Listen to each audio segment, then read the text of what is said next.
থেকে আমি আমাদের বাংলাদেশের যারা সনাতন ধর্মাবলম্বী ভাই বোনরা আছেন, ইভেন মানে অন্যরা যারা আছেন তাদের জন্য একটা বার্তা দিচ্ছি।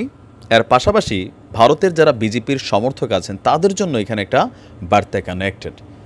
আজকে পশ্চিমবঙ্গের মুসলিমরা যেই ঘোষণা দিয়েছে সেই ঘোষণাকে দুইভাবে দেখতে পারি। একটা দিক হচ্ছে যখন আমরা পজিটিভলি ভাবি, এটা হচ্ছে তাদের দেশপ্রেমের বহিঃপ্রকাশ। এখন যেই ভারতে প্রতিনিয়ত মুসলিমরা নির্যাতিত হচ্ছে, সব জায়গায় না, বেশিরভাগ জায়গাতে বিজেপি সরকার আসার পর এটা বেড়ে গেছে।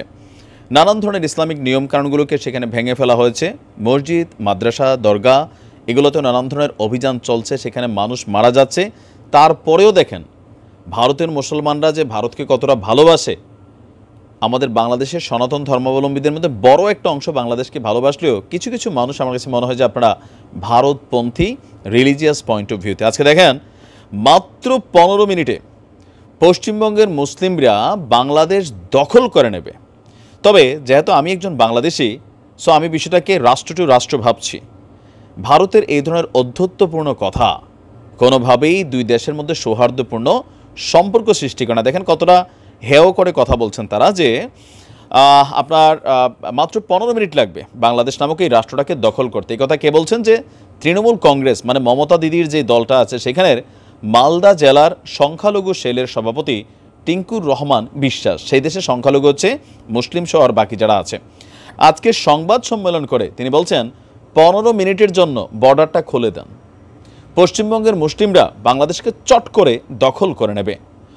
বলছে যে বিএনপির নেতারা আমাদের মানবিক মুখ্যমন্ত্রীকে ব্যঙ্গ করছিলেন, মানে রিজভী সাহেব মমতাকে নিয়ে যে কথাগুলো বলেছেন সেটাকে তারা কাউন্টার করে বলছে, আমরা বলতে চাই, পশ্চিমবঙ্গের মুসলিমরা বলতে চাই, আমরা সংখ্যালঘু মুসলিম যারা আছি এখন আমাদের জন্য যথেষ্ট বাংলাদেশ দখল করা। মানে কলকাতাতে এত পরিমাণ মুসলিম আছে যে তারা নাকি বাংলাদেশটা দখল করে ফেলতে পারবে। তা আসো খেলা হবে, যদি ওই রকম অধ্যত্বপূর্ণ কথা বলো। এমনকি বলছে মাত্র 15 মিনিটের জন্য আপনি বর্ডারটা খুলে দিন, আমরা বাংলাদেশকে দখল করে নেব। পুলিশও লাগবে না, ফোর্সও লাগবে না। বুঝছেন কি পরিমাণ, মানে ওই থাকে না যে দেশের একটা ভাব আছে, ওই ভাবটা আসলে ঢুকে গেছে। আর বলছে বাংলাদেশ একটা ছোট্ট রাষ্ট্র যার জন্ম দিয়েছে ভারতবর্ষ, আমরা এটার যথেষ্ট তীব্র নিন্দা এবং প্রতিবাদ জানাচ্ছি। বাংলাদেশকে কেউ জন্ম দেয় নাই, বাংলাদেশ বাই ইটসেলফ তারা 71-এ স্বাধীন হয়েছে। স্বাধীনতা অর্জনে আপনাদের একটা ভূমিকা ছিল, সেটা বলতে পারেন, কিন্তু বাংলাদেশকে আপনারা জন্ম দেন নাই। বিষয়টা এমন ছিল না যে 1971 সালে কোনো মুক্তিযুদ্ধ হয় নাই, এই দেশে কোনো মানুষও মারা যায় নাই। আপনারা আসছেন, আমরা গেছি ভারতের কাছে যে দাদা আমাদের দেশটাকে স্বাধীন করে দেন, আমরা বৈশা বৈশা ললিপপ খাই, আপনারা সেনাবাহিনী পাঠাইছেন, যুদ্ধ করছেন, তারপরে বাংলাদেশ স্বাধীন হয়েছে, এরপর আমাদের হাতে নিয়ে বলছেন যে নাও আমরা এটা তোমাদেরকে তুলে দিয়ে গেলাম। সো একটু ইতিহাস বুঝতে হবে।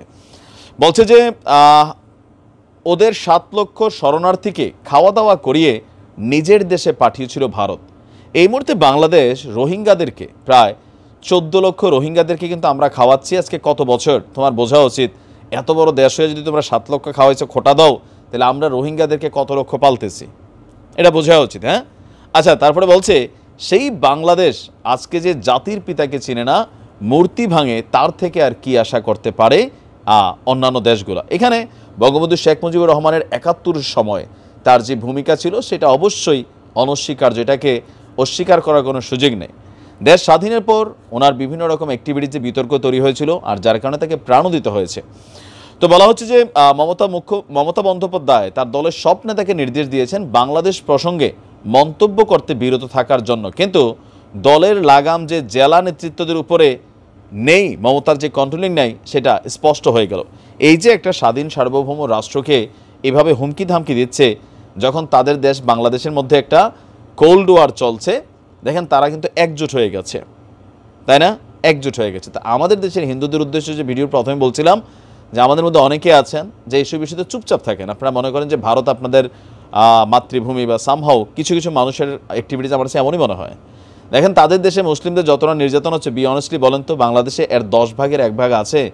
তারপরেও তারা দেশের প্রয়োজনে দেশকে রক্ষায়, বিজেপি সরকারও দেখা উচিত যে মুসলিম মানে সে দেশে কোনো অপকর্মকারী এই না সেই না, বিষয়টা তা না। পশ্চিমবঙ্গে দীর্ঘদিন যাবৎ মমতা দিদি সব কিছু ব্যালেন্সে রাখছেন, এটা আমরা স্বীকার করি। তবে এখন যে সম্পর্কের জায়গাটা আরও শক্ত করা হচ্ছে বা নষ্ট করা হচ্ছে, এটা কিন্তু দুই দেশের অর্থনীতিতে প্রভাব ফেলবে। আমাদের কাছে টাকা আছে, আমরা কিনা খাই, আমাদের কাছে টাকা আছে, আমরা ঘুরতে যাই। কত পার্সেন্ট ভারতীয় বাংলাদেশে ঘুরতে আসে? বাঙালিরাই ঘুরতে যায়। আর এই ধরনের বক্তব্যে দুই দেশের মধ্যে যে ভালোবাসার সম্পর্ক, সেখানে আরও ফাটলই ধরাবে। ভালো থাকুন, আসসালামু আলাইকুম।